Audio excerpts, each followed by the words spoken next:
When I bought my first home, I made a gigantic mistake. I did not interview any real estate agents. I did not do any background checks. I did not look at testimonials. Simply, I trusted the person who answered my call. She happened to live in the building where I wanted to purchase, which helped, but I didn't know her experience. I didn't know how many homes she sold. And guess what? It turned into a major headache for me. I'll tell you that story a little bit later. But first, I'm going to talk about the questions that you should be asking a real estate agent before you buy or sell a home. And you know what? You should take the time just to interview them, talk to them, get to know them to make sure they are a good fit, because you will be spending a lot of time with them. So first question that you should ask is how long you've been in real estate. And let's face it, every single real estate agent that I know has not been a real estate agent their whole career. A lot of people went from, say, bartending, a teacher, a stay-at-home parent, or a director of trading at a high-frequency algorithmic trading company,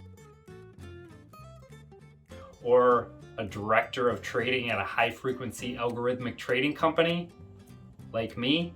So that was my background. And then I jumped into real estate and absolutely love it. But get to know what they did beforehand. You should ask how many years they've been in the business and how many deals that they have completed in those years or in the past year. There's a big difference between somebody closing 2 deals a year or 30 plus. Now on that topic, you should ask them how many sales specifically have they sold. Many agents are on a team, and teams work a little differently. A team could say, or a member of a team could say, you know what, we sold 50 homes.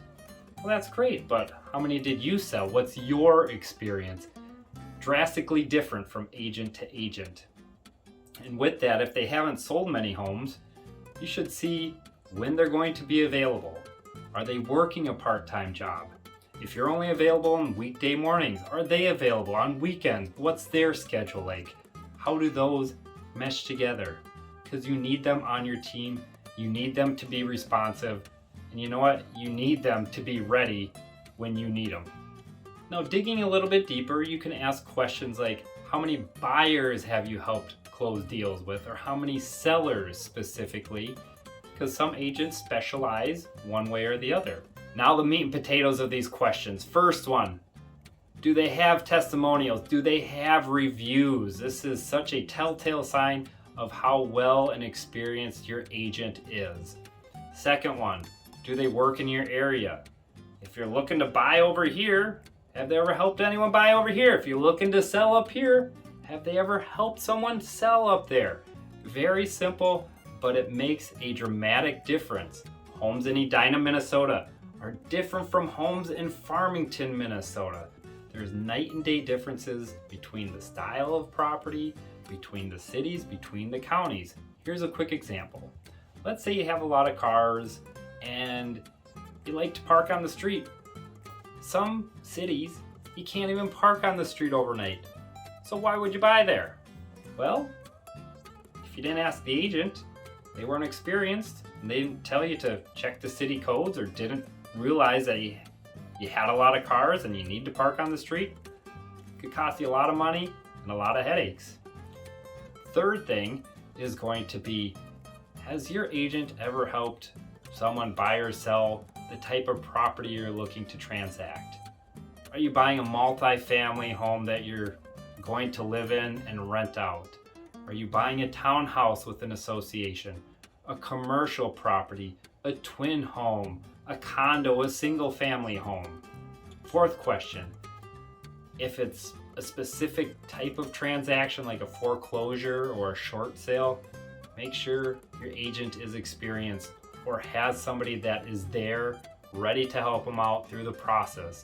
Real estate can get very tricky. And let me give you my experience. I was buying a condo with an HOA, homeowner association, and it was a foreclosure.